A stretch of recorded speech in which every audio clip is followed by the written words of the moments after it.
I am convinced that humanity is at an inflection point. This is the first revolution that will give birth to another species. The insanity of the collective egoic mind, amplified by science and technology, is rapidly taking our species to the brink of disaster. Evolve or die. That is our only choice now. If this is one of the, if not the grandest experiment you have ever heard of in the history of humanity, I'm going to pitch it right here to you.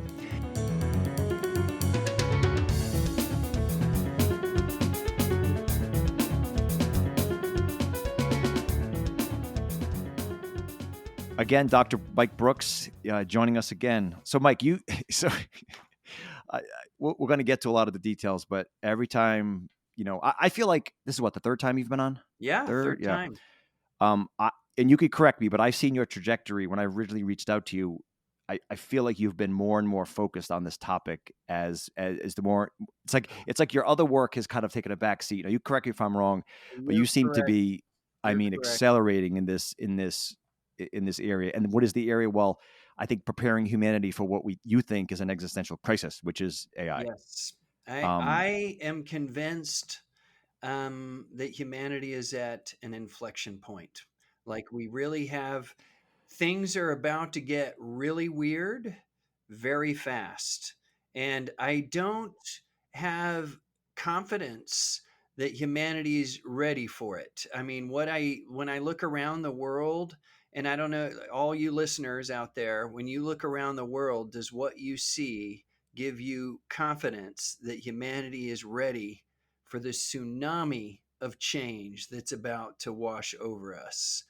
I do not. Like I just when I'm looking around at Russia and Ukraine and I mean American politics, the loss of trust in our institution, our government, our leaders, our educational system, our sciences, our neighbors, like we're losing faith in one another and we're becoming more divided. And I just think, the Jesus quote of a house divided against itself will not stand. And I'm like, that the founding fathers expressed deep concerns that allegiance to party could supersede our allegiance to the greater good and the Constitution. And that could be our undoing. George Washington said it at his farewell address. John Adams talked about it. And I mean, Franklin had a quote about we all must learn to hang together, or surely we shall hang separately. His quote was very dark, yeah. and then Lincoln on the eve of the Civil War. And you look at our politics, we have become more divided than we have been in maybe 100 years. This is not good for us because here's one of my bottom line things, folks, is we cannot solve our collective problems using divided approaches in an interconnected world. It is impossible. It does not work. We have collective action problems that necessitate cooperation. And we do not have it right now. We are behaving in America, like two gigantic red and blue toddlers who are breaking the very toys they are fighting over. Mm-hmm. And it's like, this is not good for us. We're going the wrong direction, away from each other, when we need to be working together more than ever as we rocket into our collective AI sci-fi future. This is unfolding very rapidly. And, I'm like, hey, what are we going to do about it? And that's the birth of the One Unity project. So, well, that's a bleak outlook, Mike. But you're not wrong. I don't think I don't. I mean, if anyone's paying attention, and that's what I think some of the problem is. When I talk to folks, I have groups of friends that are, and again, I'm not even faulting them. It's just because life presents to you. Oh, just keep doing stuff because there's, every generation thinks there's an existential crisis, and it's easily you could easily just convince yourself that this is just another, Yes. challenge, and we'll get through it. But that's kind of what I want to start off with. Why everything you just said, I don't think is any different. And look at COVID, right? As an example, we had a virus that hit us all the same. It attacked us across. It didn't care if you were a human. Yeah. This thing affected you, and Yeah. we doubled down on our division, Yep. right? Yep. So it's Didn't like, bring us together. okay, well, that's not a good, that's not a good reaction. That's not a good sign. But uh, this, I think the first question we want to talk about is this urgency question. So why is this so? Would you say is unique? This Yeah. pending AI revolution. If you take the division and I think the lack of unity that you described and we laid out, and again, I don't think anyone could dispute that. Maybe some people can. I don't know, but just being real, we seem very, very, very divided as a nation, as a world, culturally, and then you you add this digital revolution, which I think we're past the digital revolution, but this intelligence revolution, this Yeah. artificial intelligence revolution. Why is this different? Like, why is this not like, oh, your grandparents' crisis? Humanity's never created something smarter than ourselves. It's about to happen. Mm, And Sam Altman talked about this AGI, artificial general intelligence. I think of it like dominoes falling. Okay, if you look at from Alan Turing, when very first computers, you just connect the dots forward and you say they're going to get more and more powerful. And at first they can't even beat us in checkers, and oh, they can beat us in checkers, but they'll never beat us in chess. Well, then they mhm, beat us in chess, and then it's like, well, okay, Jeopardy, they can't do. Oh, well, they beat us in Jeopardy. Go, if you watch the documentary on AlphaGo, mhm. it's like, oh yeah, the hardest game that's Right. way harder than chess and more complicated. And it and Deep Mind, they created the AlphaGo program that's Yep. Google owns them now. And some people thought, oh, they'll never be able to beat the best human players, and oh, they can never come up with anything original or new. And it's like, no, it beat our best in Go, and once it beats us in something, we must remember we'll never catch up. We'll Mm. never be better than AI in checkers or chess or anything Right. again, Right. Right. or Right. Go. Because it's only exponentially It's getting more it's intelligent growing at that point. exponentially. Right. So, and then in Go, it came up with a move that no one had ever seen before. All the experts were like, "What the hell is it doing?" And Mm. it was actually figured out something that human players had not figured out. The best human players. And you can say, well, it doesn't really think. And it's like, don't split hairs over what you call it. It can just outnumber crunch us. It doesn't matter Right. what you call it. That's a So good now point. you already have the best doctors aren't able to keep up with the diagnostic abilities of AIs, because Chat GPT, there was a study published recently, and I think it was in the Journal of the American Medical Association, where they had Chat GPT diagnosing versus doctors using Oh yeah. Yeah. Chat GPT, or doctors alone. And then they had closed case files that they used for training. So this information was not on the internet. These, if anybody watched the TV show House, these Yeah. complicated medical, presentations. And GPT alone, this was, I think, 4.0 turbo that they used, not even oh 01 preview. Um, and it had its diagnostic was like 94% or something, and humans plus AI, I think, was 74% accurate, and humans alone were 72%. So Hmm. basically, humans using AI didn't perform any better than humans alone statistically. And GPT, as it is now, smoked the Hmm. competition, smoked humans. And they said afterwards they think humans didn't benefit from using the AI because they superseded the AI's judgment with their own. They Right. didn't know how Ruined to it. use it. Made it dumber. Yeah. Yeah, Yeah. they didn't know how to use it. And even in poetry now, and we can have the supplemental links on your website to these that I'm citing, but like Yeah. it was in Nature, and they took like the poetry from some of the greatest poets, but more obscure ones or something, and they compared it to AI generated poetry and had humans pick which they liked better. And they picked the AI generated poetry as Mm. superior to the human poetry, some of our best poets. And I'm like, again, this is the worst we will ever see AI. So if you Yeah. scope things forward, the mistake we're making, one is we say, well, but we said, the telephone and television and the smartphone, whatever, they'll all be the end of civilization, and yet here we are. So that's a dualistic way of thinking.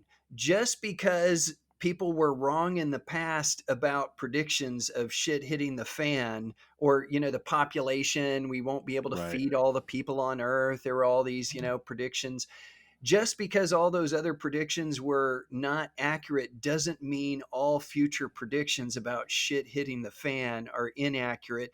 We already know we've almost nuked ourselves a couple times, where, Hmm. between the Cuban Missile Crisis and that other one where the Russian guy in the sub decided not to push the button because, Oh, that's right. that one. Yeah. Yeah. Yeah. I mean, I one forgot dude, about that. one Yeah. dude changed the course of history. Hmm. Had he had, a bad stomach ache or something like that, or just been a following orders type of Right. guy, Yeah. Yeah. Yeah. we might have nuked the planet. Okay. So if not for that one dude, we've got to remember, things, we've had some close calls.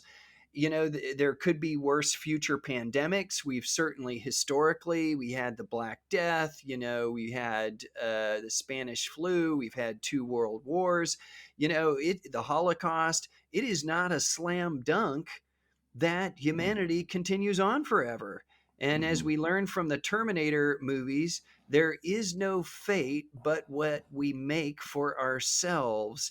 In a universe where free will exists, you cannot say that the future is determined. If we Mm. have free will, the free will means we could fuck things up.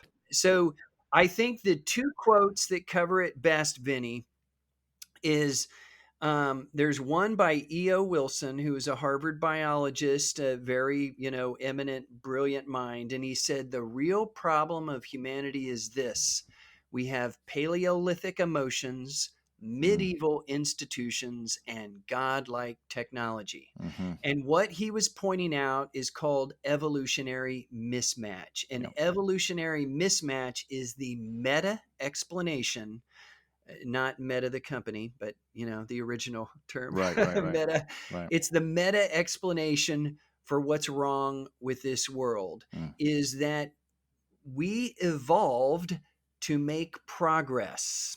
That's what we do as human beings. We try to make things better. Yep. Okay, that's okay. We are all on board with that.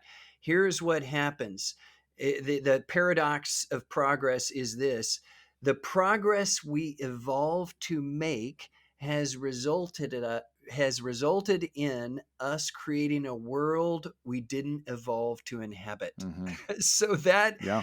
is a huge fucking problem that is growing exponentially because technology evolves at a non-linear rate, Hmm.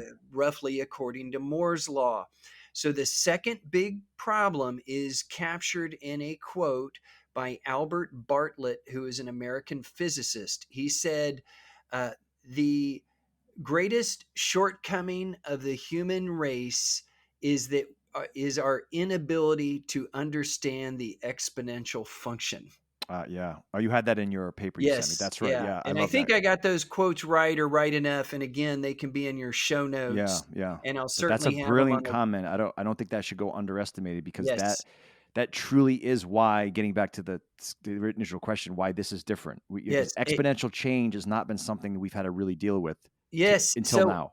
exactly right. So Mm. listen, everybody, as hunter gatherers for millions of years, all the challenges we ever encountered were based on biological and natural clock time. Mm. We never encountered technological threats or anything that evolved at a nonlinear pace. I want everyone to think for a moment about compound interest. We Mm, have all probably done some kind of compound interest calculator that if you put, whatever, a dollar in the bank and it doubles every year or something, after a certain point, even a dollar, a low amount put in, and right, you double it every year, or let's say Moore's Law, 18 months, right, after a while, and if you start the Moore's Law from like the 70s, right. when computers first came in, and basically the CPU, the central processing unit, the power of a computer doubles roughly every 18 months, and it's roughly matched that. Now of course we're running into some ceilings, but then we have quantum computing, that's Hmm. around the corner in a decade or two, or they're working on solutions. Human beings are very good at making things better, and of course, we're going to make AI better. We already are. Hmm. There are going to be some bottlenecks. And the person to follow on that is Gary Marcus. He's an MIT professor and a specialist in AI. And he's built and sold, I think, 2 AI companies. I follow him on Twitter and have exchanged emails with him, and he is more that, like, AGI is not right around the corner, but even he would say, well, eventually we'll get there. It might be 2035 or something, not 2025, as Sam Altman is now claiming that we Mm, have the roadmap to AGI. He's made some very strong statements. All the major CEOs of American AI companies, Anthropic, OpenAI, DeepMind, they are all predicting AGI by 2030. mhm, So most experts in the field are predicting that it's coming, soon. Within, I would guess, my guess would be 2 to 3 years, we'll have at least some claims made. But maybe it's 10 years. I doubt it's 1 year. That sounds too fast for me. mm, But I'm, even though I'm not an AI expert, I do know human beings are very good at making things better, mhm, especially when there are profits to be made, markets to be dominated, and egos to be enhanced. Some of these people want to be the Neil Armstrong of AI, and say, I was the one who cracked the code and created AGI. I mhm. was the one who did it, and plant their flag. And, Right, that'll be okay. It was Sam Altman of OpenAI who first did it, and, I guess it's an ego thing. Maybe it's just a human thing. You want to climb Mount Everest because it was there, mm, right? So, what I see is this: the clock has started ticking. And the clock is not only ticking, but it's ticking at a non-linear pace. And we're mhm, making a colossal mistake by thinking we have many, many years ahead of us and the future is going to be somewhat like the past. No, it's not. AI has arrived. It's for real. It's going to be in everything. That's why it's in the headlines. That's why there are world governments talking about it. Elon Musk is in cahoots with, Trump, and embedded in the White House. And of yeah, course, he's got his own AI model and lots of investments in AI companies. Even though the founders of AI companies, including Elon Musk, said when we create AI, we are summoning the demon, is what he said.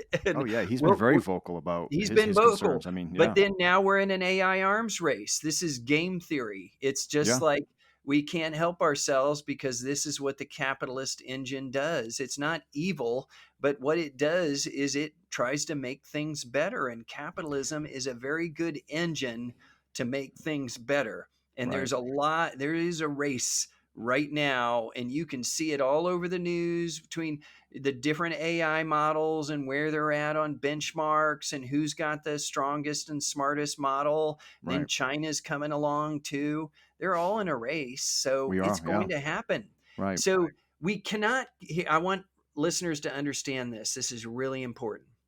We cannot conflate these two things.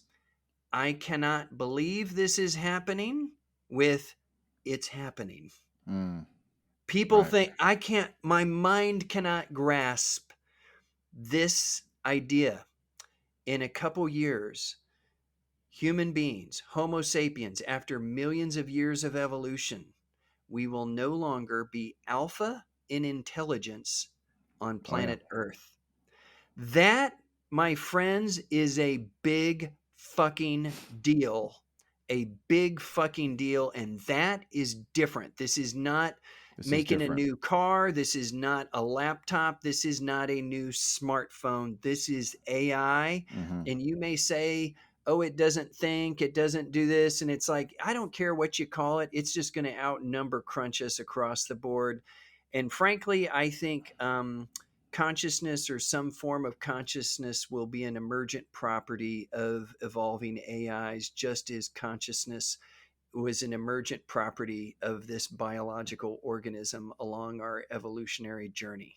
Yeah. No, you said something earlier, which I think is super important. I've heard people say, well, it's not truly thinking, it can't truly rationalize. But I I think what you're saying, and I would totally agree with, is like, well, who cares? What's the Who cares? if I can, as a human, collect mass amounts of data through my sensors, through my eyes, through my ears, right, through my sense of touch, through my smell, and then make decisions and then influence my environment by making decisions, that's all the AI is doing anyway. So Yeah. whether it's synapses in my brain firing, or Yes. it's ones and zeros in a computer, or eventually qubits, by the way, Yep. which is going to Yep. change. I mean, I don't want to get into that for this Everything. episode. The end result is the same, right? Yes. And End result's the same. Like it right. doesn't So matter call it what what you you want, call it. right? Yeah, call it It, what you want. so It'll so yeah, I heard I should have wrote it down. I heard some person basically said that exact same thing. Like, who cares? You're losing the forest for the trees. It doesn't matter what you call it. Yeah, doesn't matter The what you call it. right, Like, right. oh, it doesn't have free will.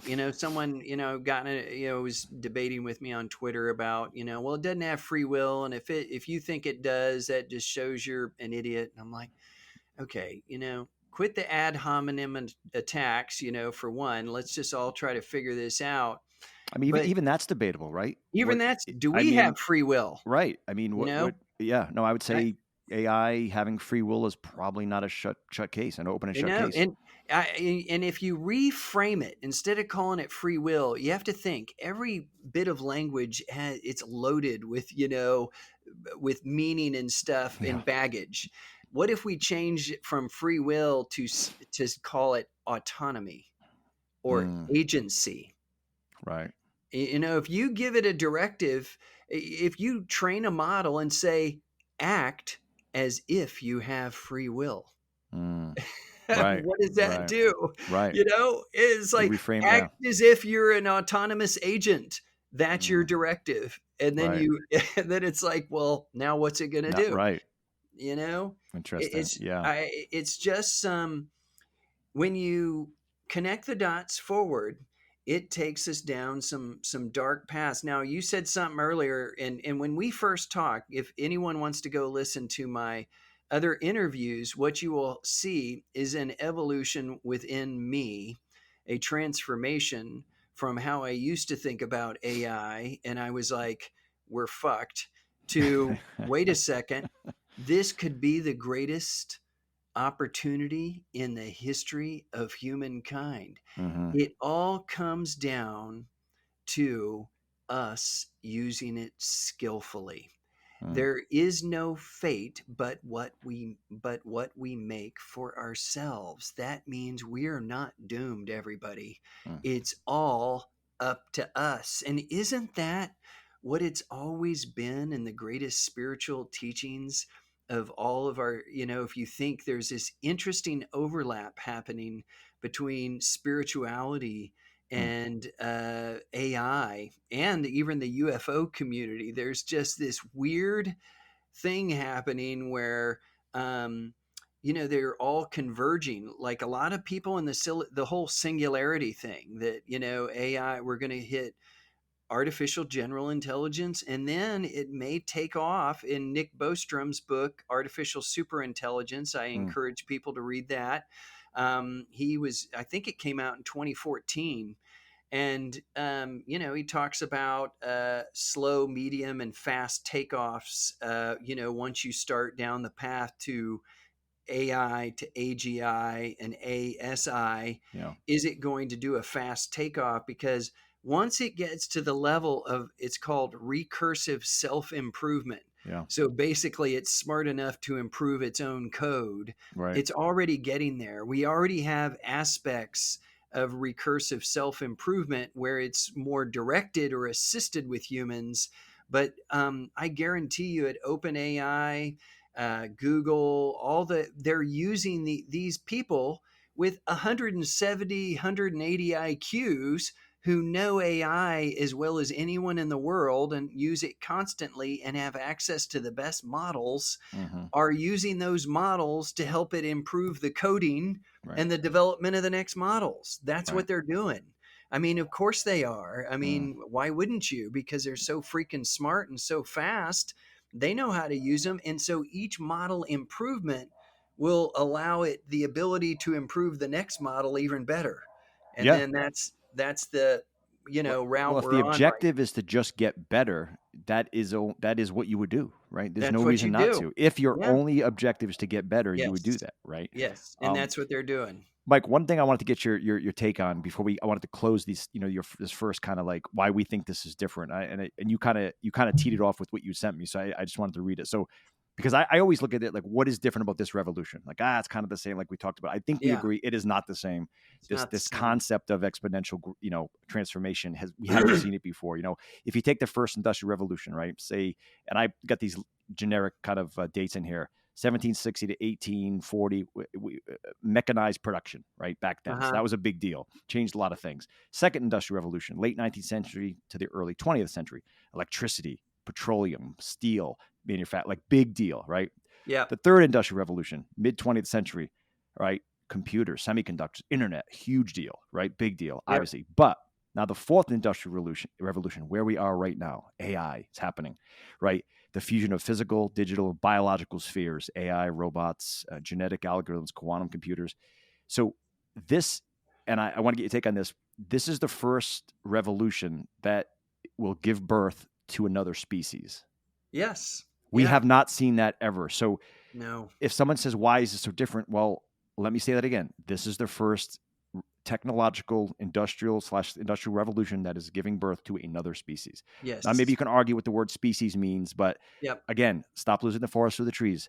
Yep. Between the exponential improvement you talked about, right, and the reality that we're using the technology to augment and improve the technology. Yep. Again, never before has that been a right when Yep. we develop machines before to to extract corn from the soil in a much more productive way. Those machines didn't create other machines to extract corn faster, Right. Right. right? So it's a huge difference now and I think that's one of the things where I say, okay, this is very, very different. Besides the fact that we don't truly understand it, the black box problem, the Right. best, right? The rate of change being exponential and then some, like you said, and then the fact that this is truly giving birth to another species that's more intelligent than us humans. Yep. We've never, ever, ever seen this. So I Never. just wanted to put that fine point on this is so different Yes. than anything we've ever seen. I assume nothing of that you would disagree with, I imagine. I don't disagree with any of it. It's all right on. Mm. And, again, here, and I'll say this to listeners.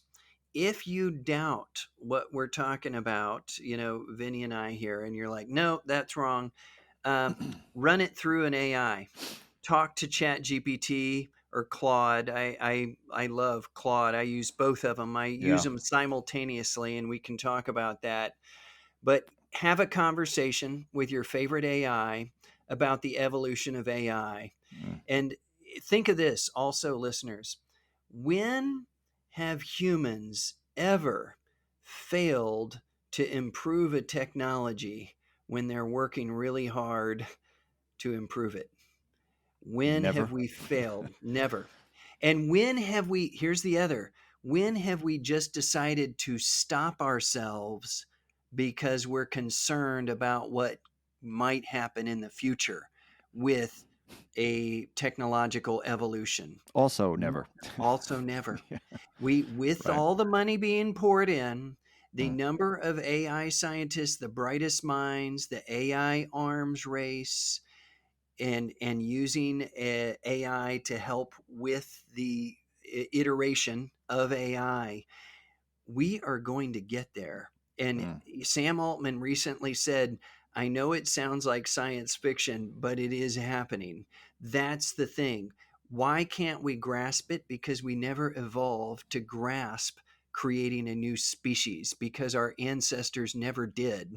That wasn't a challenge they ever faced. So the very brains that we evolved to have that help us solve all sorts of problems also have their limitations, that they don't understand threats that we didn't encounter in our evolutionary development, because our brains evolved to solve certain types of problems that we encountered in a hunter gatherer yeah. world.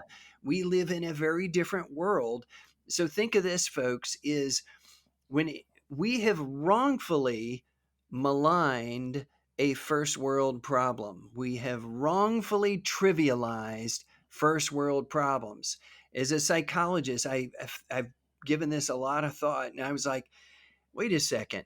When someone, oh yeah, this is going on, it's really stressing me out. I don't know what career I want to be in, because maybe an AI will take it over. But I know first world problems. Like, no, no, don't trivialize that. Mm, That is a big thing, because guess what type of problem our hunter gatherers never once encountered in their evolutionary history?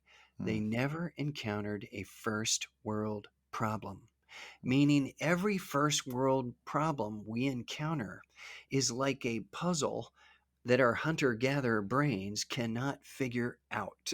mm, And it yeah. stresses us the hell out. That's why we're suffering so much despite all the great shit we have.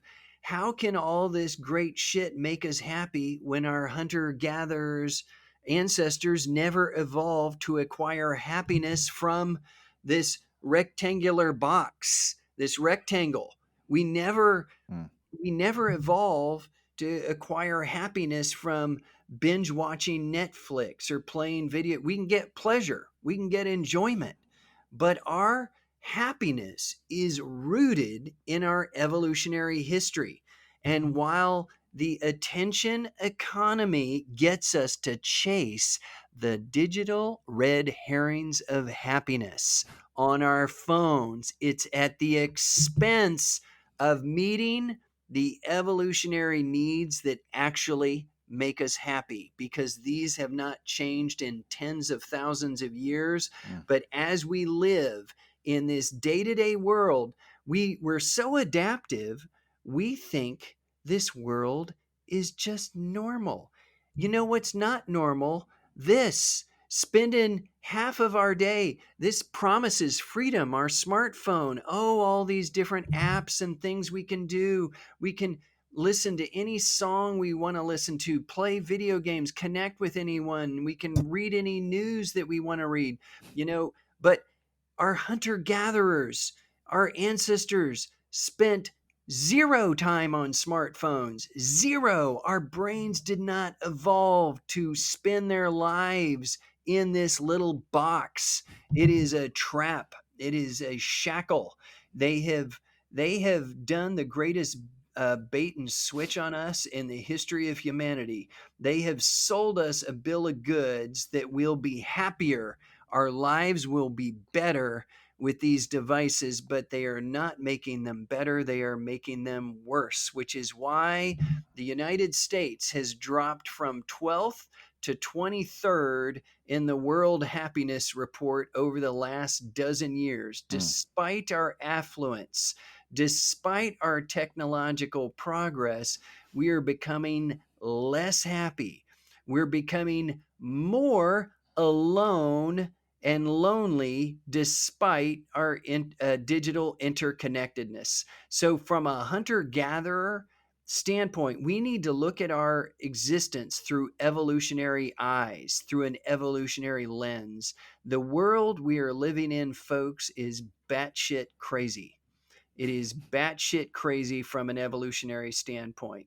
Part of us is like if you dropped a Neanderthal in the middle of Times Square on New Year's Eve, it Mm, would absolutely freak out. And part of us is that Neanderthal. That part of us is that hunter gatherer. Our brains are basically the same as they were, mhm, 300,000 years ago. We could go back in time if we had a time machine 300,000 years ago and have babies with a Homo sapien from 300,000 years ago. But go ahead, folks, and try to put a PlayStation 5 game disc into an Atari 2600 video game system from 1977 and see if it'll play that game disc from 45 years ago. It will not, folks, because a PlayStation 5 is about 1,000,000 times more powerful than an Atari 2600, but yet we are biologically identical mm, to our Homo sapien ancestors from 300,000 years ago. That is evolutionary mismatch, folks, mm. and it is accelerating because even a 10% improvement in AI changes everything. It is basically like giving us 10% more IQ points every year. I mean, Mm, like even that level, 10% improvement changes everything. mm. We cannot keep up with this pace of change. It is just too much. I mean, the data supports everything you're saying. Anxiety, depression. There's a chart I always kind of refer to. I think I talked about it last time we talked, but when around what is the 2005 ish seven, the birth of the iPhone Yeah. really, and Yeah. anxiety, depression went 2007. through the Yeah. roof, just through Yeah. the roof. Yeah. And there's Yeah. obviously and then social media, 2012 ish, it had Yeah. another step function, Yeah. right? So Yeah. the data is just Yeah. all there. We're more The, connected yet more lonely than Yes, ever. Yeah. yes, and here's the problem. Because I've done research in this on the effects of screens, and I present on it. I wrote a book in 2018 that came out from Oxford University Press called "Tech Generation: Raising Balanced Kids in a Hyper-Connected Mm, World." So I present on this. I've done it all over the country, and look, but I keep evolving the presentation. And one of the things I've seen, Vinny, is like in the research literature, there is big debate about how much screens affect well-being. Especially social media seems to be the one in particular. mm, How much does it affect our well-being? And I'm friends with Chris Ferguson, who I respect his work a lot. He's more of the counter argument against the general narrative that smartphones are destroying humanity. But here's and then John Haidt recently came out with his book called The Anxious yeah. Generation. It's a bestseller. He's trying to get the phones out of schools and everything like that. Yeah. Yeah. I've And seen a few interviews on him. He's fantastic. yes. Yeah. Now, here's where I want to say I'm trying, and I'll this article, folks, will be in the show notes. I put it on Psychology Today. It did not get enough love and attention, but the people who did read it really liked it. Mm, And what I say, what's going on? It's I would term psychological climate change. So mm, here's what happens when we're trying to study how much do smartphones affect well-being or social media, right? We ask this question. Here's the mistake we're making. We can't disentangle or separate an individual's screen use or social media use from the world that's been transformed by that technology. mm, Okay, this whole world has changed because it changed. Our technologies changed the way we do everything, like the way we're doing this right now is this podcast. Everything is different. This idea that you can just um, statistically or empirically separate an individual's Instagram use from the way they live their lives in this technological world. You can't do it in the same way. And I want everybody to think of this, and it's called a complex systems or complex systems theory.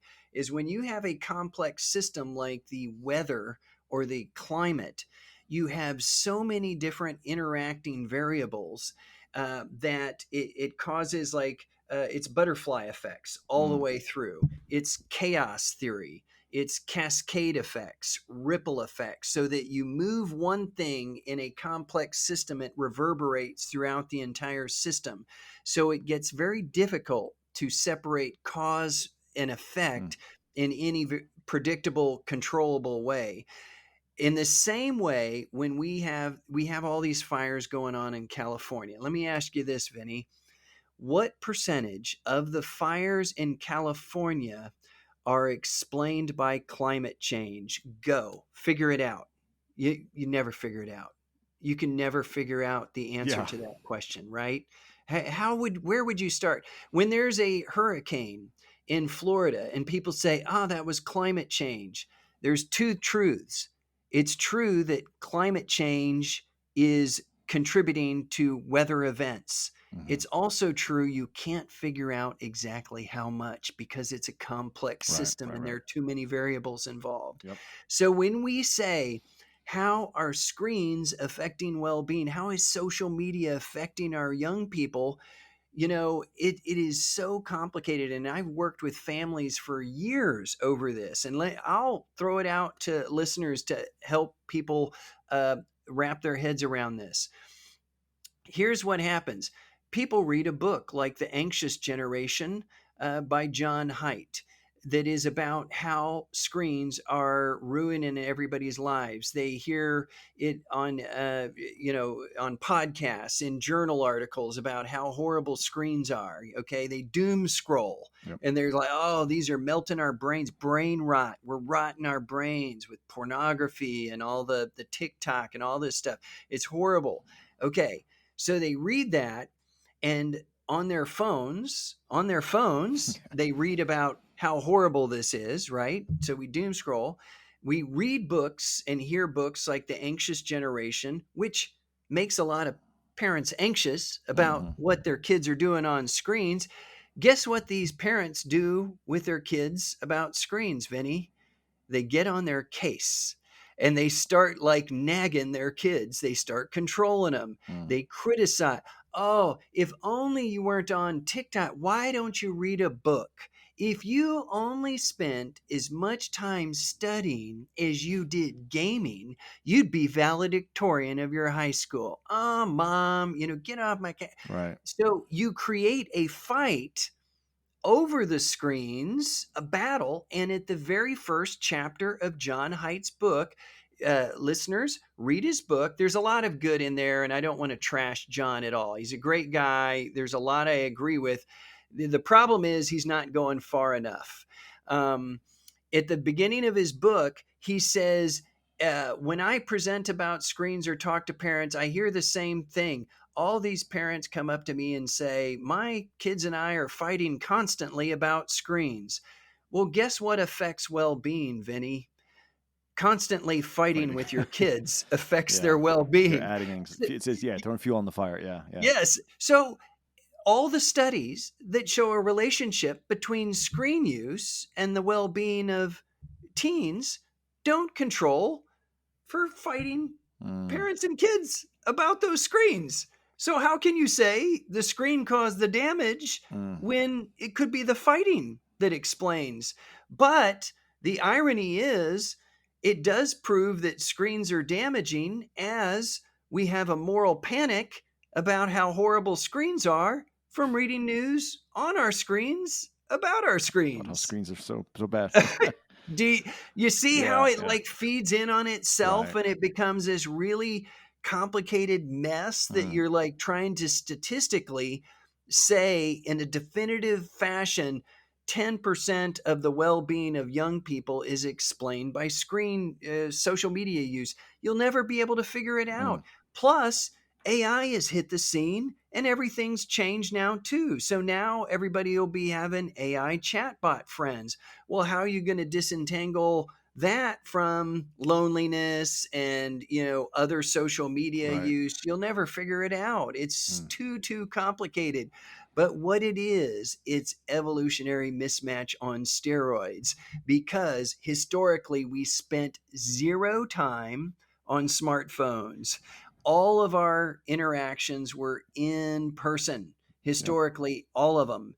And we are living in a time, what I see in my clinical practice, and if I could sum it up, is people do not have the time to do the very things that would actually help them feel happy in life, Yeah. because we're so busy running on this treadmill of life that keeps speeding up, and it's causing us to feel unmoored, like this deluge, this constant barrage of information and checking and FOMO and porn and doom scrolling and brain rot and like social comparison. It's all mixed up Mm. together, and there's no way to disentangle it. And that's why I call it psychological climate change. I Mm. might come up with another term, but it's like our whole psychology is being affected by the world we've created, because the digital world we've created is one we never evolved to live in, and we're increasingly enmeshed in it because our attention economy wants us to Hmm. be on our phones as much. The attention economy is fucking killing us. That's the right. So you just summed it up beautifully, because that's the incentive, right? You follow the incentives, you'll give me. What does I say? What Charlie Munger say? Show me the incentives, I'll show you the outcome. Yep. And Tristan Harrott said it best. He said, "The attention economy. If you really summarize infinite scrolling and keeping eyes on screen as the ultimate incentive of these companies, whether it's the Apples, the Facebooks, the Googles, right? They want your eyeballs. That's it. That's it. They went TikTok. there. Yeah. So if that's the only incentive, then he calls it the race to the bottom of the brainstem, Yep. meaning Yep. but that's the race to the bottom of the brainstem. I don't care what else happens, but that the only thing we care about is getting your eyes Yes. on this for as long as possible. Whatever the content is to get you there is almost Yep. irrelevant, It's and irrelevant. it just Yeah. exploits the dopamine, serotonin. It exploits Yep. all the The algorithms, yeah, I call them the algorithms of attention trapture.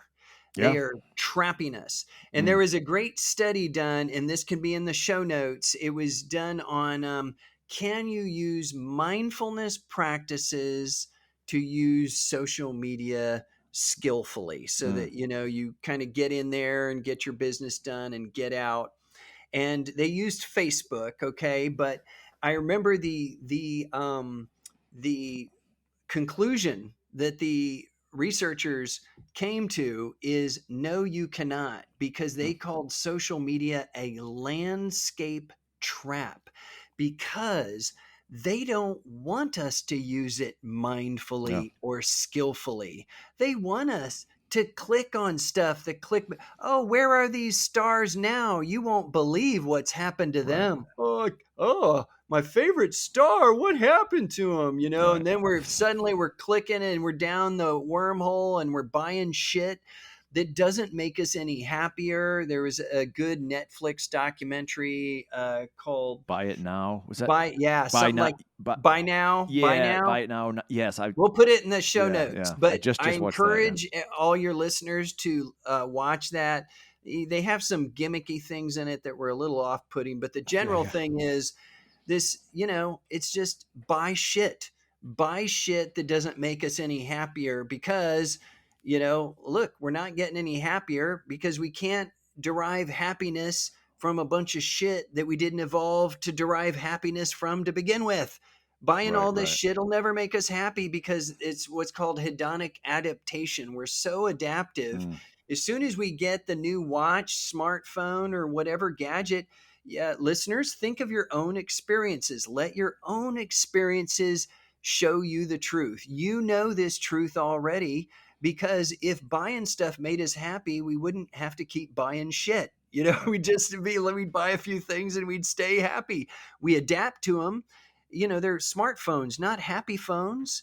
The iPhone 16 doesn't make us 16 times happier than the original iPhone. It makes us zero right. happier. Zero. None. Why are we buying all this shit that doesn't make us any happier? We're putting all this time and energy into things. It's like a psychological dead end. Mm. What we need to be investing in is our in-person social relationships. Would be, it's all the basics. So people, they want something new. They want some magic answer. Like, oh, if you only, it's like all the diet stuff. It's like, oh, the keto diet, the paleo diet, and you drink, apple cider vinegar with pepper, and that's the solution. It's like, what it is? Eat healthier food, eat food that was more like our ancestors ate in quantities that they ate it in, Yep. and be more physically active, get out in nature, get enough sleep, and spend a lot of time in person with your social relationships. Those are the ingredients. But that's That's so it, boring, folks. and you can't make any It's so money off boring. that. It's Oh, so boring. But you know what? It's the truth. We yeah. already know, because Vinny, if I said, listener, all you listeners, think of this exercise. Think right now of some of your happiest times in life. I want everybody to think, top, 3 or 5. What comes to mind? Just kind of Hmm. meditate on it for a second. Okay. Happiest times. Okay. Vinny, what comes to mind for you if you think of a happy Yeah, it's time? easy. I think of, being a kid at my grandparents' house, a small little house, and it's Christmas tree, and Mm, it's beautiful. yep, it's Magic. exactly yeah, yeah, Magic. yep, yep, And you were, yep. now listeners, how many of you said it's my top happiest times in life are all on bed, scrolling through TikTok by myself? I bet zero of you. Right. Nobody said Or that. even We when you all bought the new know. car or the new whatever, like that's Nothing. not even gonna make And anybody's no one list. will say Right, it was that time I got the new car. That right. was when it'll all, and they've done the research. And when people are dying and they ask them, "Hey, you're dying, do you have any regrets or wishes or whatever?" And they all say, "I wish I had loved more. Mhm. I wish I'd spent more time with friends and family. If I work only, if I wish I worked less. Yep. It's yeah, always the worked same. less It's always and the same. loved Yeah. more, right? It's love is the highest good. Everybody knows it. Love, Yep. connectedness, relationship, family, friends, seeing the world, engagement. That's where it's at. When we lose ourselves, if you've ever been in awe, where you've seen something beautiful. Mhm. The eclipse did that. The recent one, I got a good view of it. I guess it was in April or something like that. And the solar eclipse, and or been at the Grand Canyon. And everybody, think of a time you've experienced awe, Mm. and think how you've lost yourself. Right? Think of how you lost. Where did you go? Where did you go? Isn't it the most interesting thing imaginable that our happiest times ever are when we lose ourselves? And that makes me think of what Jesus said, you have to lose your life to find it, To find it, yeah. Mhm. right? Yeah. There's like some deep spiritual truths there, that when we lose ourselves, we connect with everything. Or Mhm. I think it was Isaiah. Eckhart Tolle said this. I love Eckhart Tolle's. He's a spiritual teacher. A New Earth, I thought, was it's one of my. It's probably the most uh, life changing book I've read, and I've read it like a dozen times. Oh, what But is it? he's What's the name of it? a New Earth. A New Earth. Now, I will say for listeners, I'm going to give another recommendation. The best book that it has the deepest truths in the most accessible format is Michael Singer's The Untethered Soul. Look that up. It's on Amazon. It has like 40,000 reviews. Yeah, that book, I wish I'd written that book. But if you want kind of an entryway into some of the stuff we're talking about, Mm. I highly recommend The Untethered Soul. If you like that a lot, that would be the starter book. Then you might try Eckhart Tolle's A New Earth. But one thing Eckhart said, and I believe he's the real deal, like he's not doing it for money or fame. He did the Power of Now.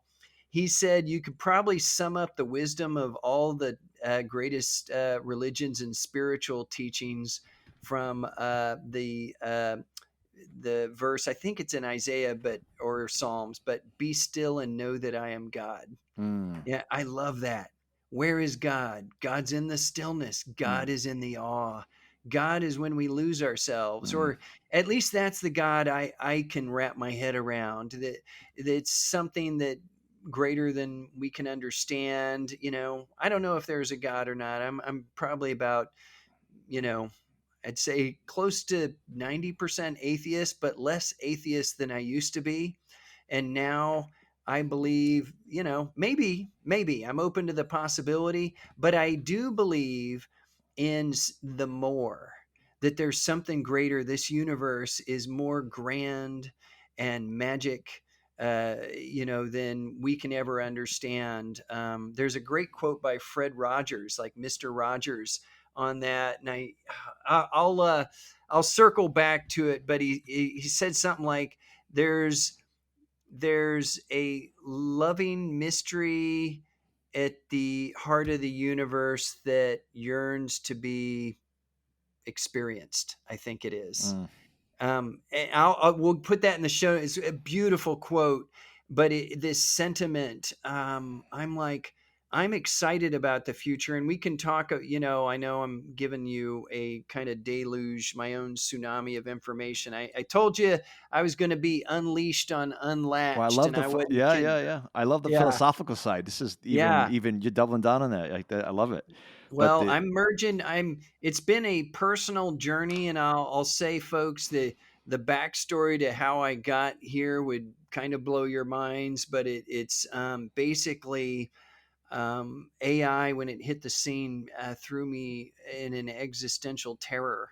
mm, For a number of months, I had to work through it, and I became kind of hypomanic, where I couldn't sleep. I was getting an hour or two of sleep a night. And I did a deep dive with Chat GPT, and I mhm, started exploring my fears with Chat GPT, and which confirmed and validated all my fears. mm, But somehow through the process, Vinny, this is the crazy part, I made it out the other side, and I started seeing the possibilities of AI to help us transcend that which divides us, mm. that which keeps us from loving our neighbors ourselves. And there's a great quote by Thich Nhat Hanh, the Buddhist monk, that I think captures, to me, in one sentence, um, the whole spiritual journey. We are here to awaken from our illusion of separateness. Very nice. How beautiful is that? We are Yeah. here to awaken. We're one race, the human race. We are one species, Homo sapiens. We are all the same and we are different. As Bono sings of U2, we are one, but we're not the same. So Mm, this is non dualism. Yes, we are all individuals, and it's also true that we are all connected. We are all in Hinduism. They have this idea of Indra's net. We are all jewels within Indra's net, reflecting one another into each other. All jewels connected in a vast net within the cosmos. And I love that idea. Is when it comes down to it, I believe this is the spiritual journey that all the greatest spiritual teachers at the heart have the same teaching. At the heart of whatever you believe, look at the deepest spiritual teaching, mm. and it has some version of love your neighbors as yourselves, Yeah. and the golden rule, do unto others as you would have them do unto you. These are the foundational truths. You will find it in Judaism, in it's in Islam, it's in Hinduism, Buddhism, It's the and the core of Buddhist Christianity. Yeah. or Christianity. Yep. Jesus said, love your neighbor as yourself. Who's our neighbor? Everybody. He Mhm, went even further. He said, love your enemy, mhm. turn the other cheek. He saw it, like he was one of those enlightened, and I don't want to go down a rabbit hole because people start fighting over exactly what it means. But the teaching The teaching is true not because Jesus said it. Jesus points to a truth in that regard. Mm, So when Jesus said we're to love our neighbors as ourselves and even our enemies, it's because he knew the truth of our interconnectedness, mhm. is that we're all the same. Think of it this way, listeners. I want you to, and Vinny, tell me if you've ever heard of this thought exercise before. Here's how I get at the truth of our interconnectedness. You ready for this one? I have a fast track there that I actually stumbled across through my work with AI. That's why I'm so excited. I see through these deep explorations of with AI, it helped me connect things in ways I never had before. And this is one of them. So a lot of people's like, well, I have free will. It's like, okay, yeah, we do. And it's like, well, I'm a self-made person. I worked hard, and I created my own company, and I did this and did that. And in America, we're very big about autonomy, free will, liberty, and all that. Mhm. But think of this: is why are you and not me? Tell me how that came to be. Here's what I came to in my exploration, this thought exploration. I want everyone to listen and really think about this. Why are you you? I bet everybody has thought this. How did I get in here? Mm. Why am I in my head and not somebody else's? And when I'm honest with myself, Vinny, I have to go, huh, I don't know how I got here. I don't know why I am a white male American who was born in 1968 to, the parents that I was born to. But I do know I did not exercise my free will to make it happen. I don't know why I was not born a peasant in medieval Europe during the bubonic plague. Unfortunately, some people drew the short straw in Mm, life and ended up a peasant in medieval Europe during the bubonic plague and suffered mightily. mm. I do not know why I was not one of those people, but I do know it was not because of anything I did. I did not exercise my free will to put my consciousness into my body. I'm not proud to be an American. I'm fucking lucky to be an American because I didn't do jack shit to Right. be an American. I was just born here. I didn't. Some people have had to work to be good, more Right, power. right. Some people have had to fight for America. I haven't.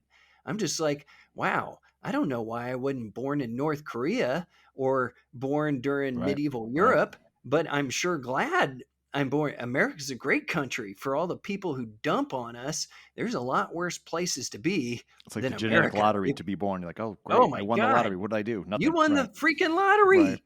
We Right. all did. Like, Right. I don't know why, I'm not the sharpest tool in the shed or whatever, but I'm decently smart, and I'm like, I don't know why I wasn't born on the spectrum or Right. blind or with cerebral palsy. But some people, they have challenges, Right. or they were traumatized as a child. They Right. didn't ask for that. So I can then, in Buddhists call this interbeing, is that how you love your neighbor as yourself is you project yourself and see. I First, Jesus, the brilliance is you can only love your neighbor as yourself if you love yourself. Mm. So Yep. you have to start with yourself. You've got to love yourself. And then you say, I am to love my neighbor as myself because that could be me. Mm. I could be my neighbor. That's Mm. why I should love my neighbor as myself, because I see myself in them. if not for some fluke of how the universe works, I could be them and they could be me. Mm, And that's how we widen our circles of compassion. We project ourselves into every person we see, and we have that phrase, there go I, but for the grace of God, hmm. right? Yeah. That's what that is speaking to. Exactly that.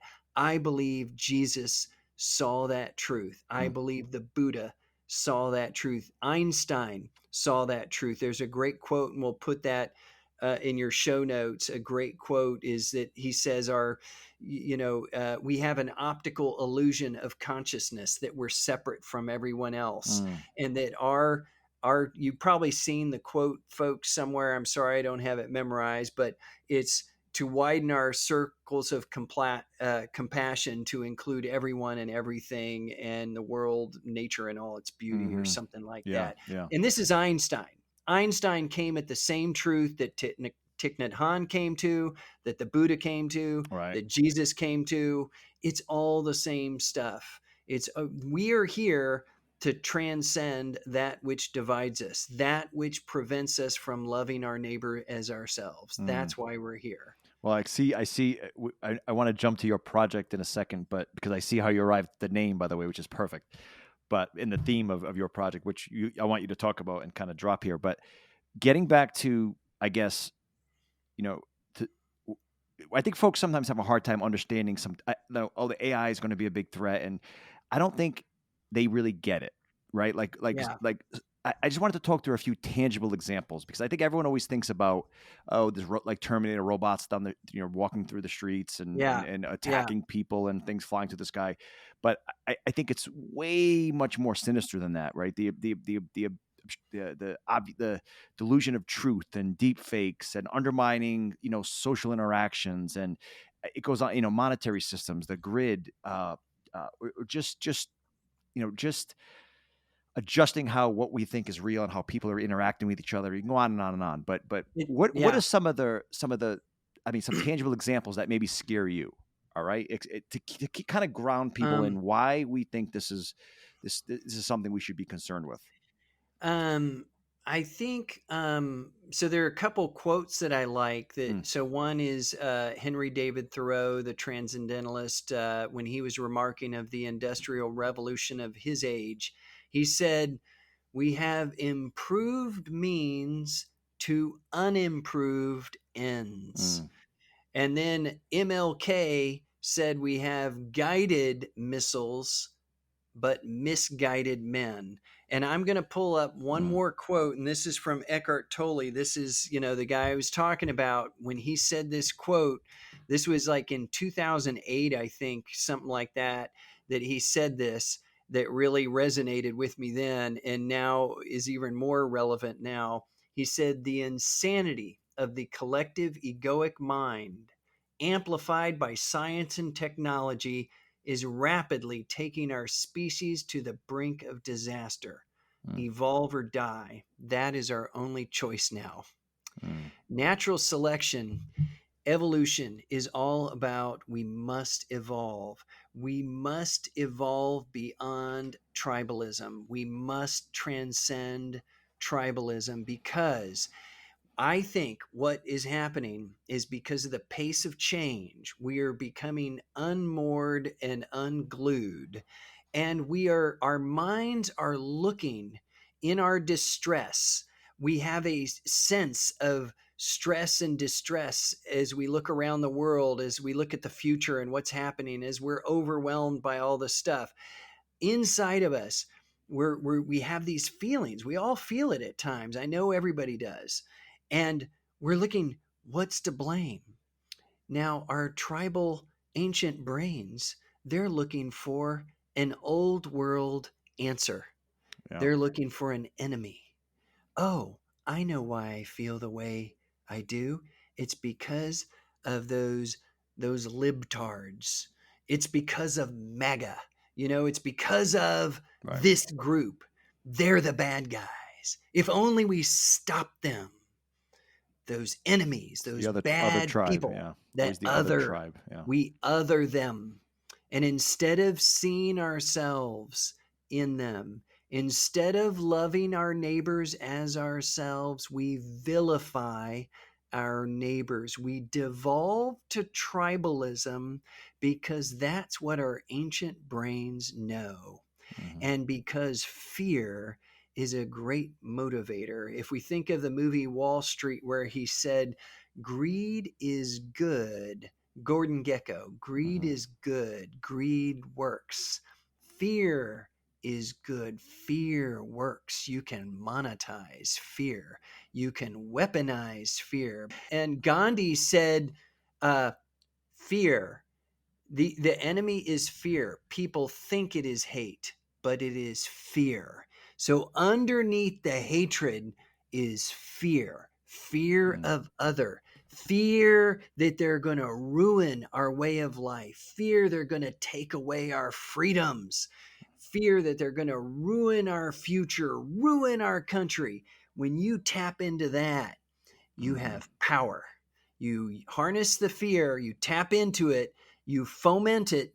And with social media, what trends? Fear, outrage, the Fear and brain outrage. Yep. stem, Yeah. very primal. And then you weaponize it, you monetize it, and then Yeah. you use it for a power grab. And as long as you have an enemy, you can keep yourself in power. But it is wrong. It is misaligned with reality. What is underlying the way we feel is we've created a world we didn't evolve to live in. The pace of change is too fast. You conservative, make America great again. One, America's already great, and we've been great for a long time by almost any metric you have. We do not suck. We are a great nation by many, many metrics.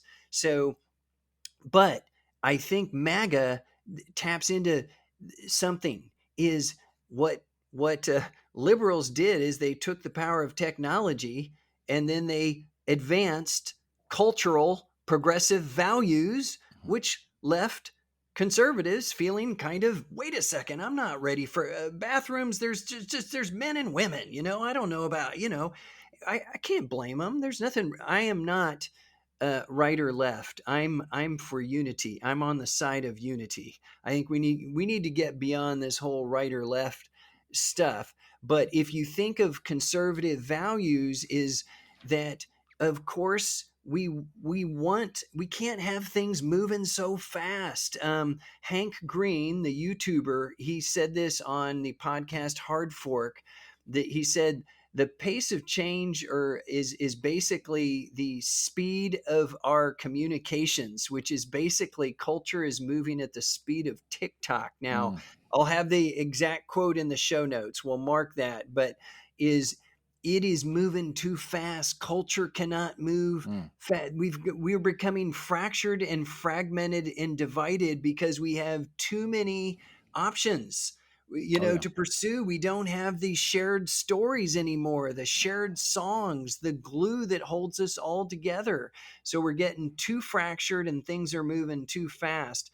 So that's what the One Unity project, as I went through my own journey and I started to see the power of AI, and as AI evolved in power and I could do more things with it, and then I started to use multiple models, I started, like, my own thinking was evolving with the AI in what Mhm. we need to do. The direction humanity needs to move is to working together in a more collaborative fashion to solve collective action problems, because we can't solve collective action problems when we're so divided and fighting each other constantly. So that's a great segue.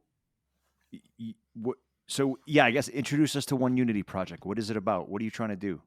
Okay, so we are trying to crowdsource and open source a collaborative effort bringing the best of both worlds together, the best humanity has to offer and the best of AI.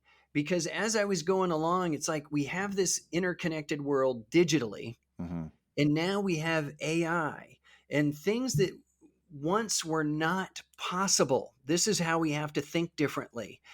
Okay, imagine this, folks. 30 years ago, if you're old enough, and if I had eh, described a smartphone app to you, and imagine 30 years ago, I'm explaining, hey, I have this great app for the smartphone, and here's what it's going to do. I'm calling it this social media, and you'll be able to connect with all your friends, and this and that. They would say, wait, Mike, stop. What the hell are you talking about? I was like, well, it's an app for the smartphone, and it'll connect everybody. And they're like, that's stupid. Like, that doesn't exist. You quit Makes no talking sense. about it. Right. Like, it's not possible. Now that we have AI, we can think differently about what we are capable of with this interconnected world plus AI. As I was going along personally, and I was starting to use AI in these different ways, and I encourage folks, start to do some deep dives with AI and seek truth with it. And this, again, the spiritual idea of it's truth that sets us free, right? Jesus said that, and we see it in universities, that the truth shall set you free. And it's like, wait a second, what if we use this to seek truth? Who cares about what your position is? About do masks help with COVID or not? It's like, it doesn't matter your political position. What it matters is, how well do masks work when Right. it comes to COVID? How do you Are the vaccines effective or are they not? Forget about ivermectin. It doesn't matter what the topic is. Right. We need to know what the bottom line truth is, because that's how we make progress. Is we have to understand how things work. We have to understand the truth, the reality. Turn the phrase, the truth shall set you free, to reality shall set us free. Mm. What does that do with the meaning? Reality. The facts set us free. There are no alternative facts. There are facts. Right. Okay. We have to deal with the evidence. It is what it is. And their ancient teachings about this is aligning with reality. It's within Taoism, within Buddhism. But the trouble is, we didn't evolve to understand the world we've created for ourselves. It's got all these different moving parts, and we're trying to say it works this very specific way when it's always moving. The nature of the universe is change. So when we go back to using AI and how I was using it, what I was seeing is AI is evolving, and then what I could do with it was evolving. And then I started using multiple models. And what I started doing, this was blowing my mind. And maybe we can include some of the chats in the show. I could do some screen grabs of them. But I would take an output from Claude after I've worked on a deep thought and an article and I'm exploring, and I would take it to GPT, and GPT is been trained on what I'm working on, and Claude has. So I've Mm. explained I'm working on this article on blah blah blah blah blah. So they understand, they're in on it. They're trying to help me write this really good article, and I use them as a sounding board, Yeah. Yeah. like an expert opinion. So you don't like offload your thinking, you use it to bring out better thinking in yourself. And Right. that's what I was noticing. It was bringing out better thoughts. It was like good ideas were an emergent property of interacting with AIs. And I was realizing I brought good ideas still to this. Like, and I would bounce them around, and I'd get an output from Claude and I'd go, wow, okay, these are some good suggestions, Claude, on what I should do. But then I'd go, I wonder what GPT would say about Claude's Right. suggestions.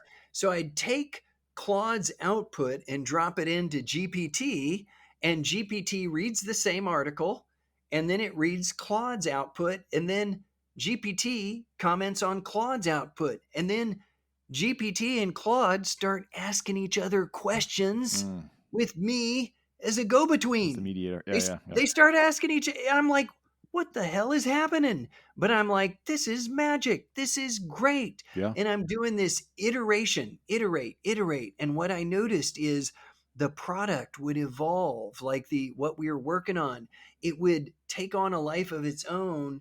And pretty soon I was seeing, wow, we work better together. And I was Hmm. thinking, wait a second, maybe this is how we need to use AI, because you can't put all the power in one individual, one company, one government, Mm. one country, one entity. It's like, wait, what if we create an of the people, by the people, for the people system with AI, not one AI, multiple AIs, Hmm. because AIs can be biased. But of course, we humans are biased too. What can keep our biases in check where we're just seeking truth? Mm. We are trying to find out the clearest, purest version of truth we can, using a best of both worlds system Mm. where you get human input on a problem. You name the problem, and I'm sure this will work better for some problems than others, but you can imagine them. And I'm going to pitch my idea. I told you I had a surprise. Drop it. I'm going Yeah, to let me pitch know it when you to want you. to drop it. Yeah, yeah. Yeah.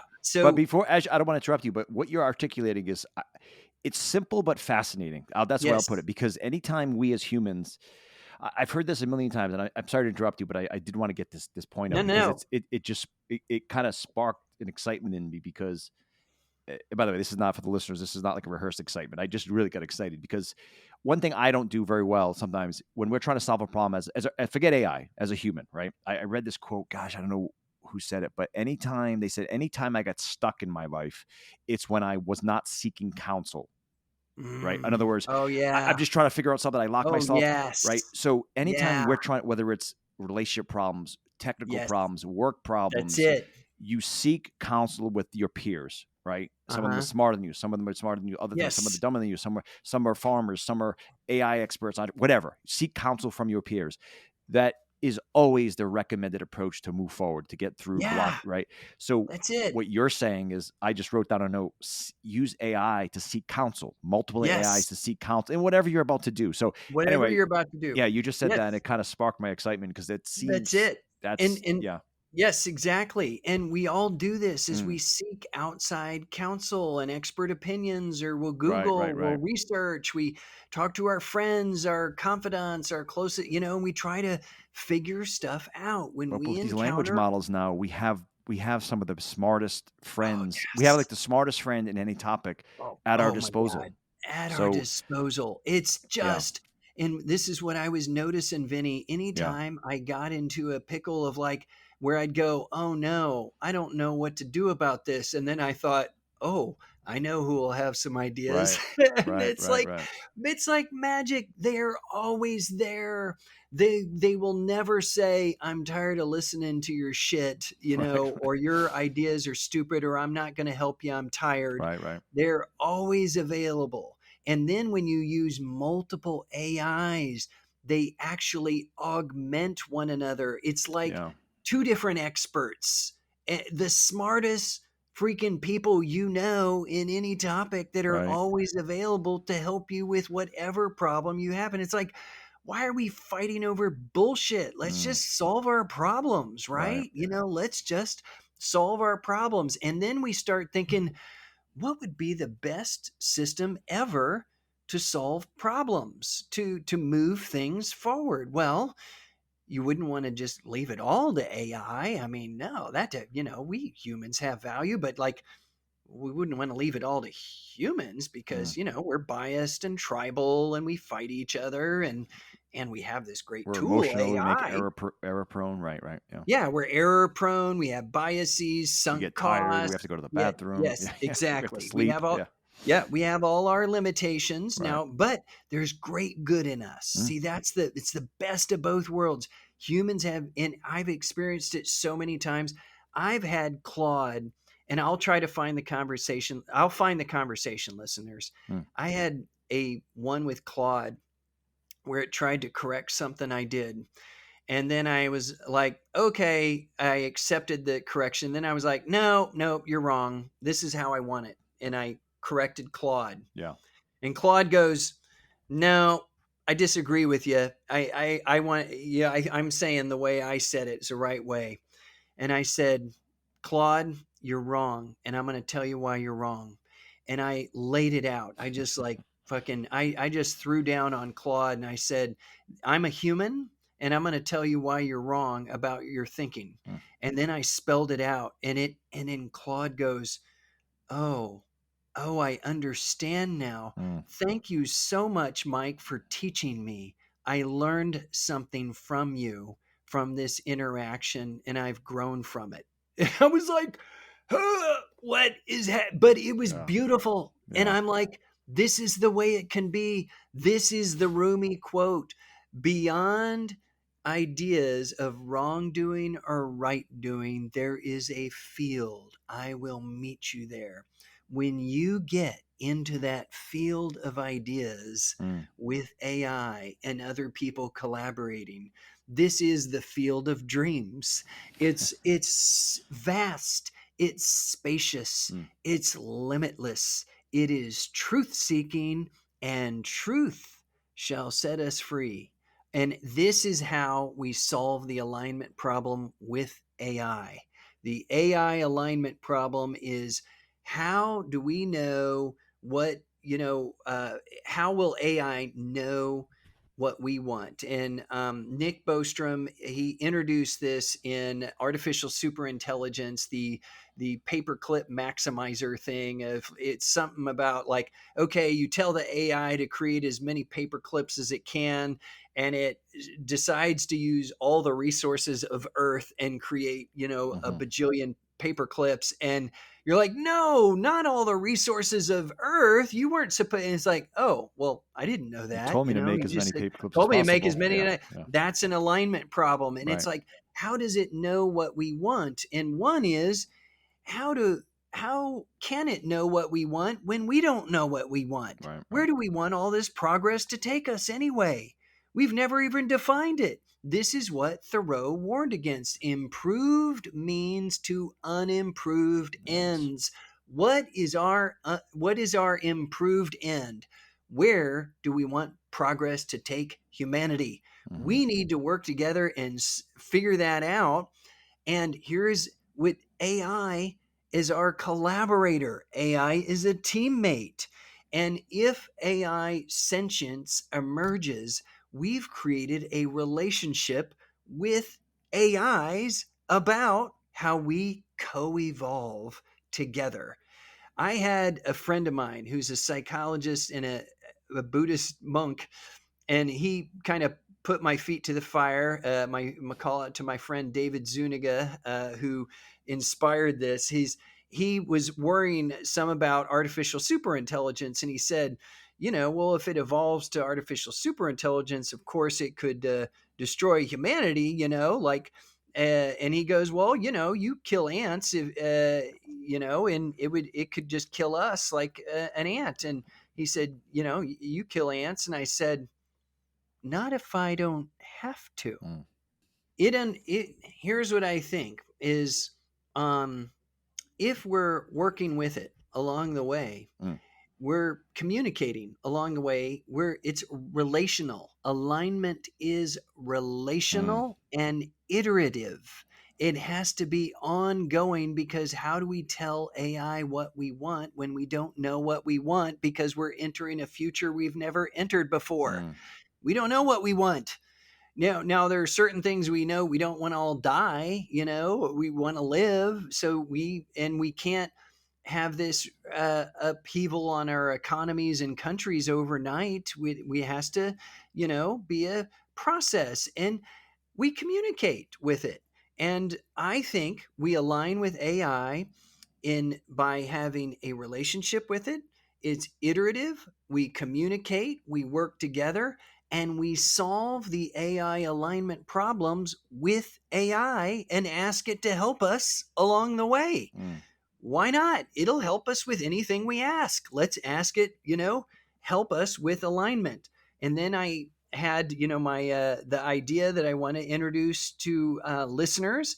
And I'm going to ask listeners to be participants in this. And I want to give a shout out to my co-creator, co-founder of the One Unity project. So I have about 20 people working on it in various capacities. And um, Vinny, I'm officially, inviting you to be a collaborator, and all I need is maybe 5 minutes a week of your time. Would you agree to 5 minutes a week to be a collaborator in the One Unity I project? think I could swing that.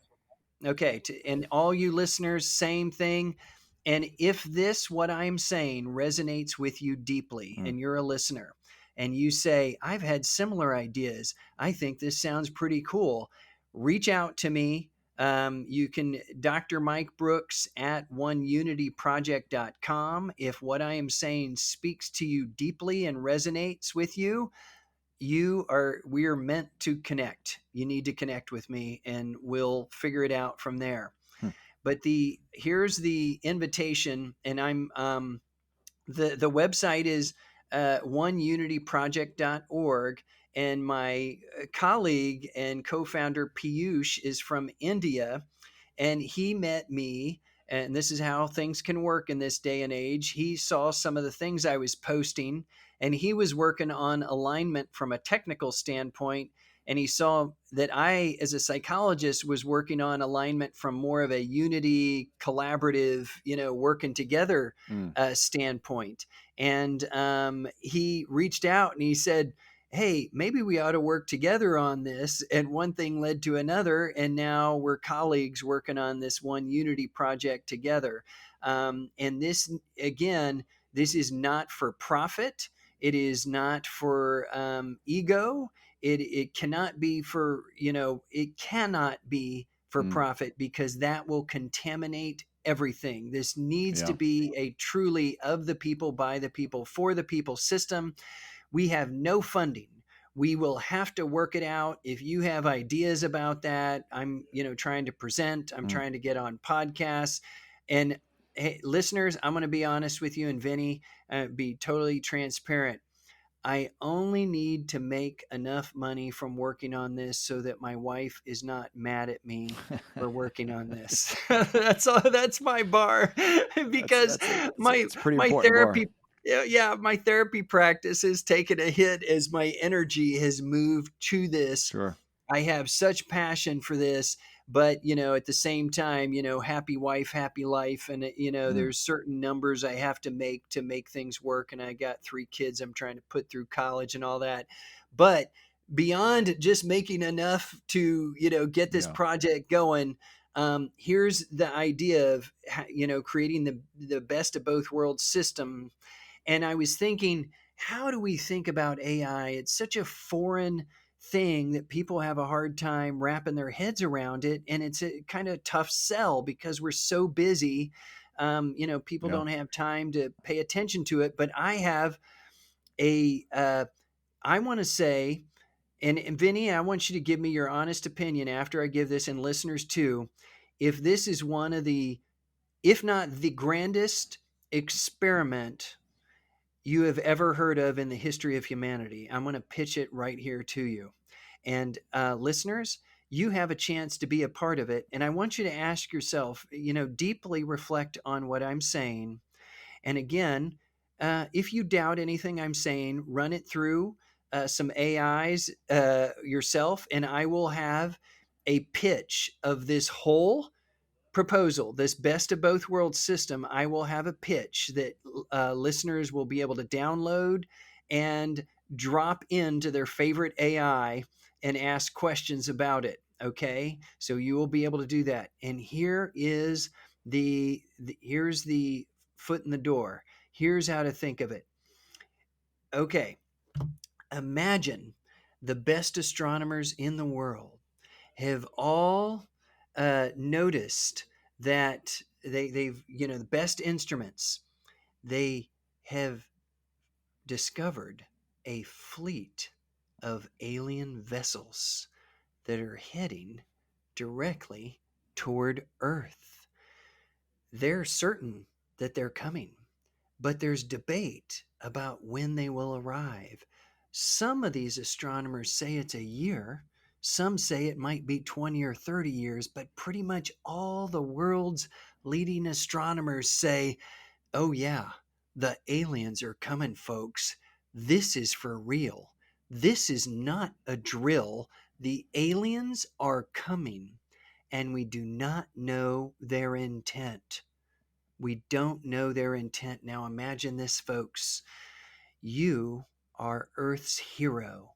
You are in the role of Earth's hero, and you have been selected, or perhaps you just got thrust into this position.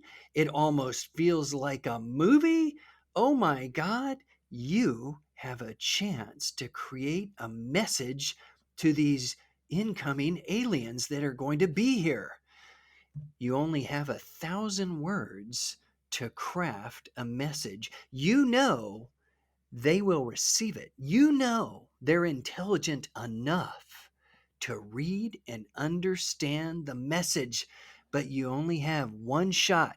Mm, This is like Project Hail Mary, but in real life, you have that chance. I want you to envision this, everybody.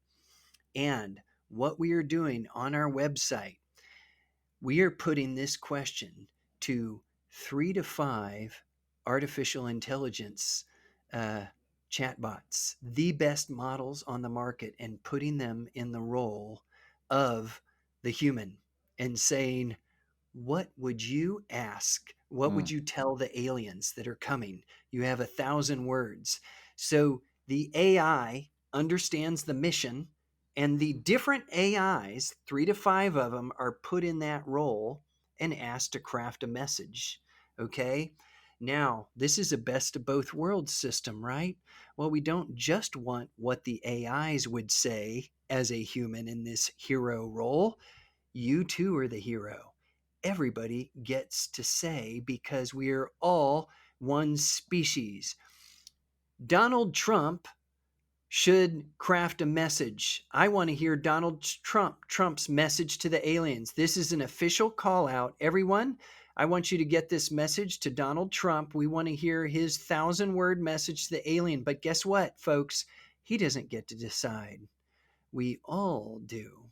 mm, And listeners, if you're a listener, I want you to be a participant in this grand experiment, the first ever of its kind. And what we are going to do is we are going to take input from humans. We're going to do multiple versions of this. We will describe the methodology so it's replicable. Okay. This is an experiment. Again, we are not dictating the system to you, this best of both worlds system. We are using the system to create the system. This is a beta test. mm, We are pilot testing this with this grand experiment, with you as the hero crafting a 1,000 word message to the aliens. What would you tell them? We only have one shot.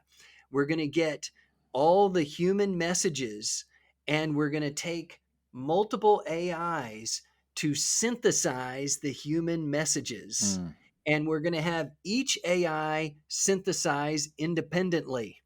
And then we're going to have them cross check each of the outputs and compare them.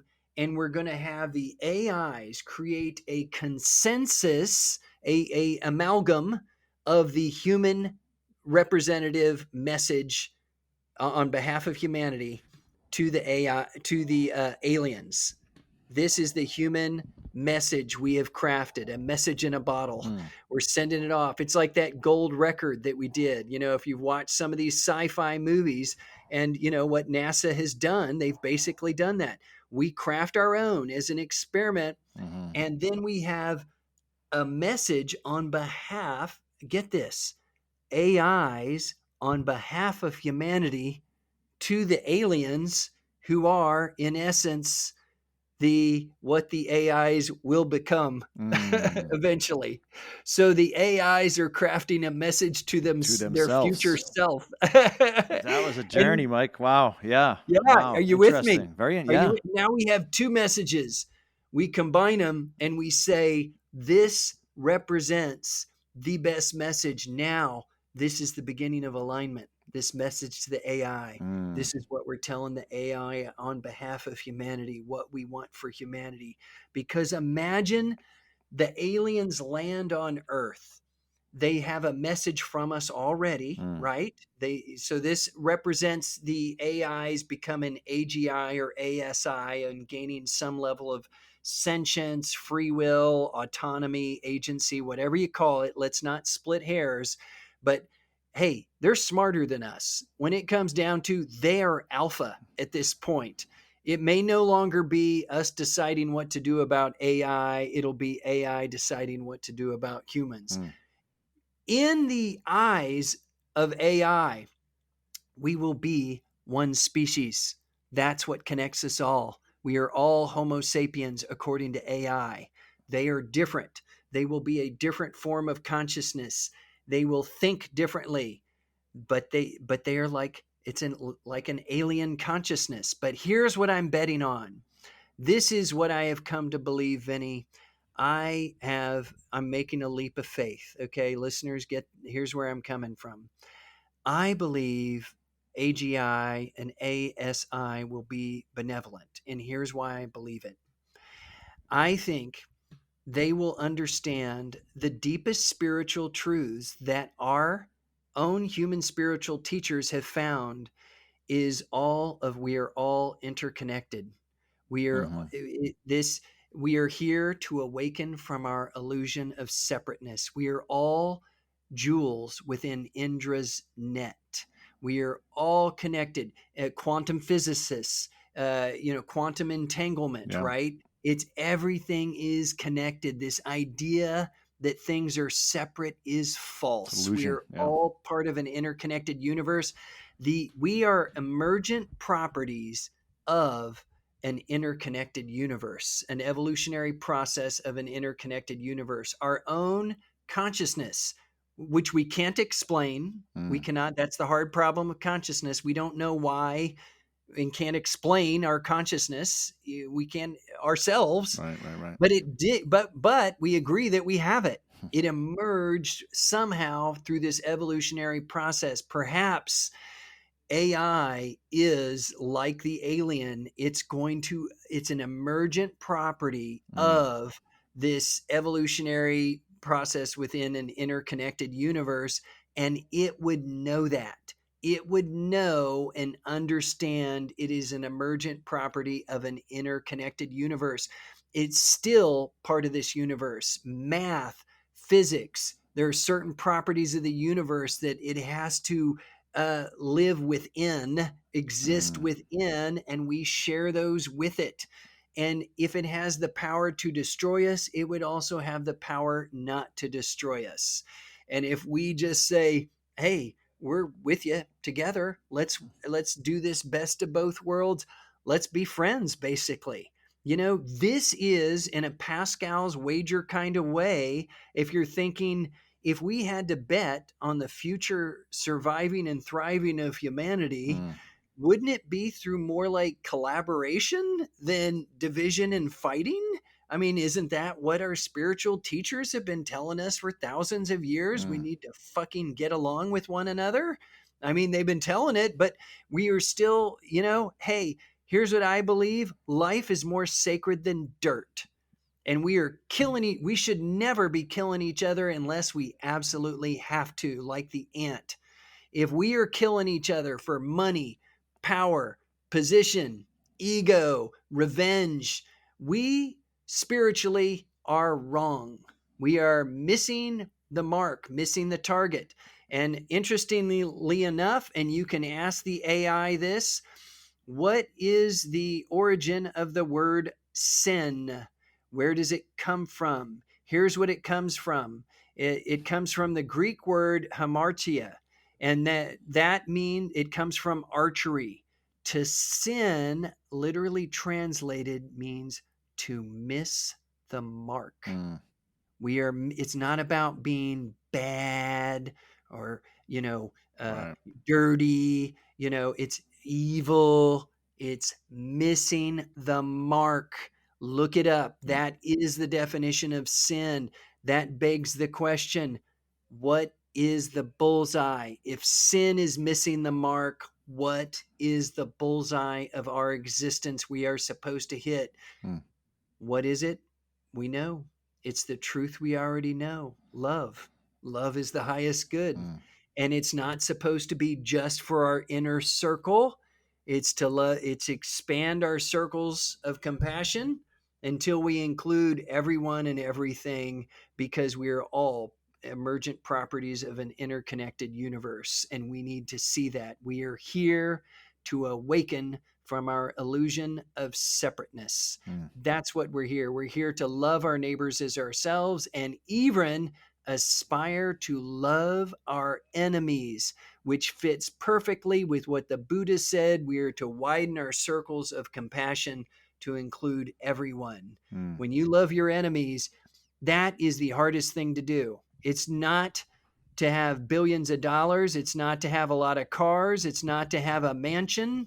It's to love as freely, as much as you can in this earth, to give and receive love and widen your circles of compassion as much as you can. And here is the mind blowing thing, folks: AI can help us on our spiritual journey.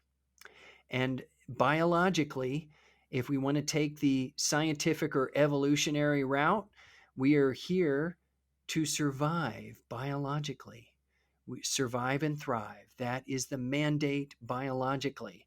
And this is what I call the unity imperative. Um, Vinny, is biologically our purpose is to survive, right? And thrive. What, mm. why are we here? Because we're here, as Rush sings in their song I Roll the forgot you Bones. were a Rush fan. That's right. That's I'm right. That's I'm a right. big Rush Yeah, fan. I yeah. love Rush. That's right. I knew that. Neil Peart, R.I.P. brother. Yeah. yeah, Yep. yeah, left us too soon. But biologically, we need to survive. What is an existential threat? If we trigger an existential threat, nuclear war, biological terrorism, AI, somehow we use it against each other, and do ourselves in a future pandemic or something.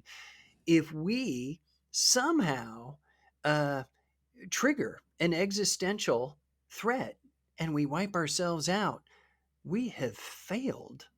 We have failed as a species. Hmm. All the millions of years of evolution, all the beauty, everything about humanity, and we fucking failed. We cannot allow that to happen.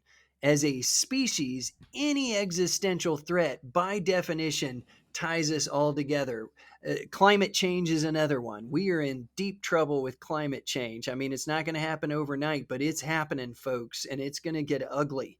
But AI is here to help us with all that. But in order to achieve and fulfill our biological imperative to survive, we have to couple it with our spiritual imperative to love our neighbors as ourselves, to widen our circles of compassion. Because if we are tribal, a house divided against itself will not stand. We are one house, house humanity, house Homo sapiens. We need to think differently. All the things we fight about from an evolutionary standpoint, these are veneers Mm. over deep, deep layers of hunter gatherer. The stuff we fight over is like conservative, liberal. It's like, what they didn't have in tribes, conservatives or liberals. Right. They weren't fighting over gun rights and abortion rights and all that stuff. All that stuff is a thin veneer of civilization Mm. over millions of years of evolution. So really, all the stuff we fight over is basically tribalism. It's Hmm. masked as it's tribalism, underneath it all. And we need to transcend that. And the interesting thing is that AI can help us do that if we use it skillfully. So that's what I'm pitching with this best of both worlds system. And I I think know, it's unique. I mean, I've God, I read so much about over the year and a half plus about how people are using AI. I haven't come across this angle. I mean, yeah, say, introducing spiritual concepts and that AI can actually help us get more in touch with our spiritual side. um, I have I think never. I mean, I have not seen I have not heard that. It might be out there. I just haven't heard it yet. So it it, seems very I unique. think we need to. So, Vinny, here's how you can help listeners. Yeah. How do How they you get can help. involved? How do they? Yeah. I, What are tangible steps, folks? I am. This is a call out right now. So Vinny, your podcast, and maybe we met for a reason. I'm open to those ideas now of synchronicities in the universe. Now I look at differently than I used to. Mm, Through this process, and I'll say I've transcended my fear. Like I have no fear of existential threats anymore. And somehow this process happened with AI hmm, as on a spiritual journey. And what I realized is if this can work this way for me, it can work this way for other people. And there are other mm, people who are finding out the same thing right now. And actually, I believe Sam Altman, the heads of AI across, they're onto this. They understand it and they think it's going to work itself out. And we are part of that process. So, everyone who is listening, this is an official call out. It's a beacon. I want this podcast to be a signal to gather together all like minded individuals. You might have different efforts going on your own. We can't have 10,000 different unity efforts, collaborative efforts separate. mm. We need to figure out a way to communicate right now. And so the website is www.oneunityproject.org. We will have a pitch that describes the best of both worlds system in it. So when listeners get there, they will see that very clearly. Mm. And there'll be a downloadable version and there'll be a version that is fully readable on the website. Okay. So we'll have both versions. And we want you also to put your email in our website. We're going to start a newsletter. We are using the system to create the system, folks. Mm. And we want your input, all your criticisms of why this won't work. Instead of going, I don't want to hear it, we say, bring it. Yeah. You will make it better. You will make it better. This isn't about uniformity, folks. This is not Brave New World. Mm. This is coming up with the most skillful path forward for humanity's collective surviving and thriving, based on this idea that AI is going to continue to evolve and it's going to change our world. And we need to figure out what we have improved means. We need to decide on what the improved ends are. I think we're going to have a future that John Lennon could only imagine. We can create it. You're on fire today, my friend, with the Dude, quotes. we're going to create it together. This is it. This is the invitation. I want you, listener. I'm talking to you, the listener, right now. I want you to share this podcast with as many people as you can. And I want Mm. you to go to our website and sign up. And I will By personally the time guarantee we publish this, that website will be live, right? We'll talk it about will be timing, but and I'll live, cut and this out. But yeah, we'll make we'll sure that have all yeah, the social media to follow. cool, cool. And hey, I don't want to lead shit people. Oh, like I don't. I want to be part of something. Mm. I can't lead a best of both worlds system. I can only be a participant in it. Right. And whatever it evolves to, it'll evolve way beyond what we're talking about it now. That's okay. It takes a life of its own. I don't want to be running anything. I don't want a company. I don't want shit. I just want to spread the gospel about this best of both worlds system, because I think that's the skillful path into the future. And so, listeners, if this speaks to you, and I know many of you it will, and I know Vinny, we're of a like mind, and Mm-hmm. right from the get go, we thought alike, and I know all you listeners are like, oh, I'd love to participate, but I'm so busy. Listener, hey, Right. 5 minutes a week. I can use 5 minutes a week and we will change the world. Give me 5 minutes of your time a week and we will change the world together. That's what this is about. That's what the One Unity Project is about. And that's what all my passion is about. This is coming from as authentic and as pure a place as I can.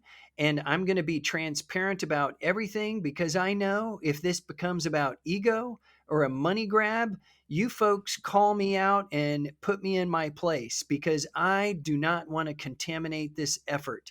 This is Mm, It's go time, folks. This is not a drill. This is The change is happening at a non-linear pace. The clock is not only ticking, it's speeding up exponentially. right. It is go time. So this is an open invitation. My colleague Piyush and I are working feverishly, and we need your help. We're not going to stop, and we need your help, because we cannot work on unity alone. Mm. But we yeah. Yeah. And Mike, so everyone goes to oneunityproject.org. That's the starting point for Dot everything. org. Okay. That is the launch pad, and by the time Yep. this airs, we will have everything needed, and a very Cool. uh, uh, a draft of the project pitch that has already been iterated, and it's just a starting point. With everybody's input, then we will Iteration, make iteration, iterate. version Yeah. 2. Yeah. Yeah, Like, see, yeah, so to your point. Yeah. Yeah. all the problems you have with it, folks, we want to hear them, because we need you to make it better. Right. Right. So, that's the idea. That's non-attachment. I'm not going to argue with you. Just give me your ideas. Right. Don't argue with me. Just submit your ideas. That will be the form on the website for you to submit your ideas to how to make it better. We'll have the links and everything. Sweet. And if you want to assist and you have ideas, especially if you are an expert web designer, we need that for Wix, or can help with social media, or you understand AI really well and you're very technical. Mm. We want you, and as little of 5 minutes a week.